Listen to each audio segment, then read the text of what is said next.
नमस्कार। अब तेलंगाना में भी भारतीय जनता पार्टी एक्टिव नजर आ रही है,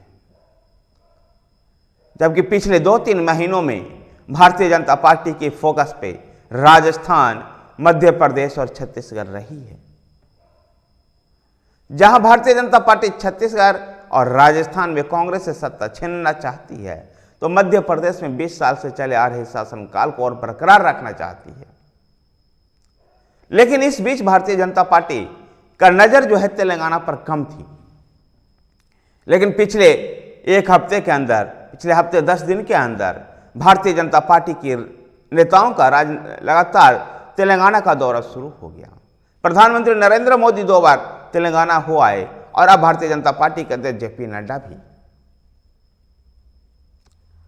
कह सकते कर्नाटक के बाद दूसरा ऐसा यह राज्य है तेलंगाना, जहां भारतीय जनता पार्टी को लगता है कि कुछ दमदार प्रदर्शन हो सकता है, क्योंकि 2019 के भी लोकसभा चुनाव में यह राज्य, ये तेलंगाना प्रदेश तेलुगु भाषी राज्य भारतीय जनता पार्टी को 4 संसद दी थी।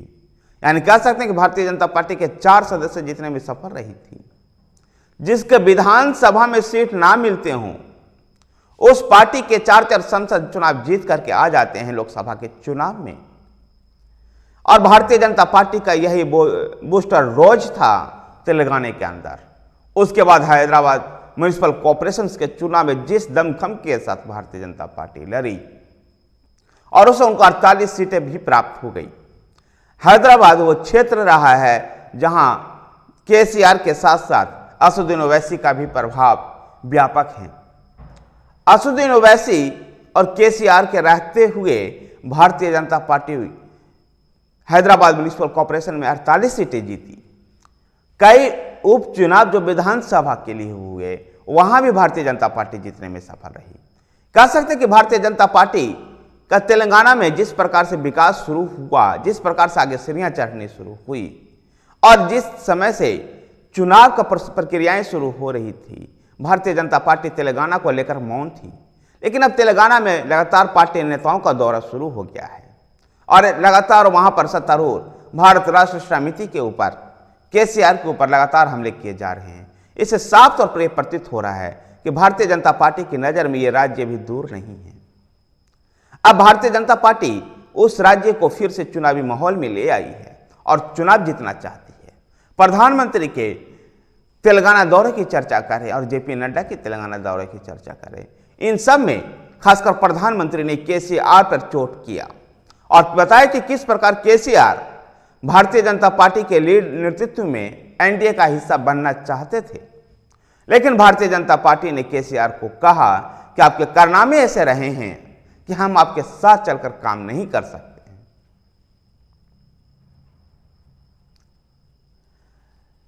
लगातार परिवारवाद के ऊपर हमला किया गया और कहा गया कि केसीआर एक केवल वन फैमिली पार्टी है और जो केसीआर जो अभी मुख्यमंत्री हैं, वो अपने बाद अपने पुत्र केटीआर को राजनीति में स्थापित करना चाहते हैं। इनका तेलंगाना के विकास से कोई संबंध नहीं है, केवल एक परिवार के विकास से संबंध है।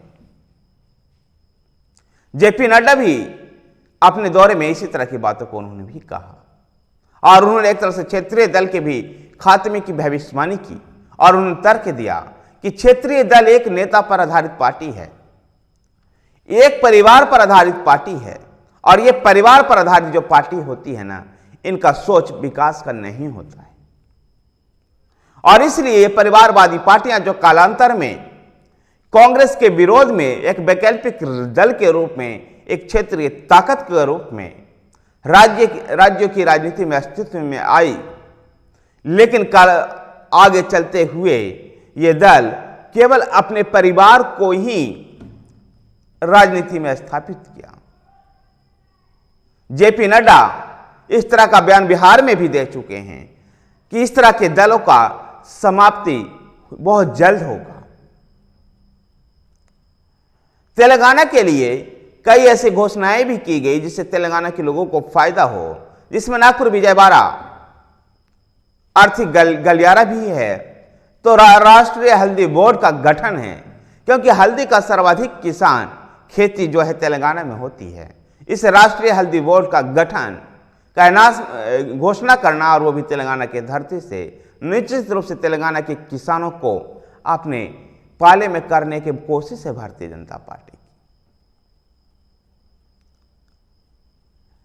तेलंगाना की राजनीति में वैसे तो अब तक इस सिनेरियो को देखते हैं तो बीआरएस और कांग्रेस के बीच में है, लेकिन भारतीय जनता पार्टी यहां त्रिकोण पैदा कर रही है। थोड़ा प्रभाव असदुद्दीन ओवैसी की भी है, क्योंकि असदुद्दीन ओवैसी की पार्टी का बेस ही हैदराबाद रहा है और उस समय में हैदराबाद से चुनाव जीतते रहे हैं। ऐसे में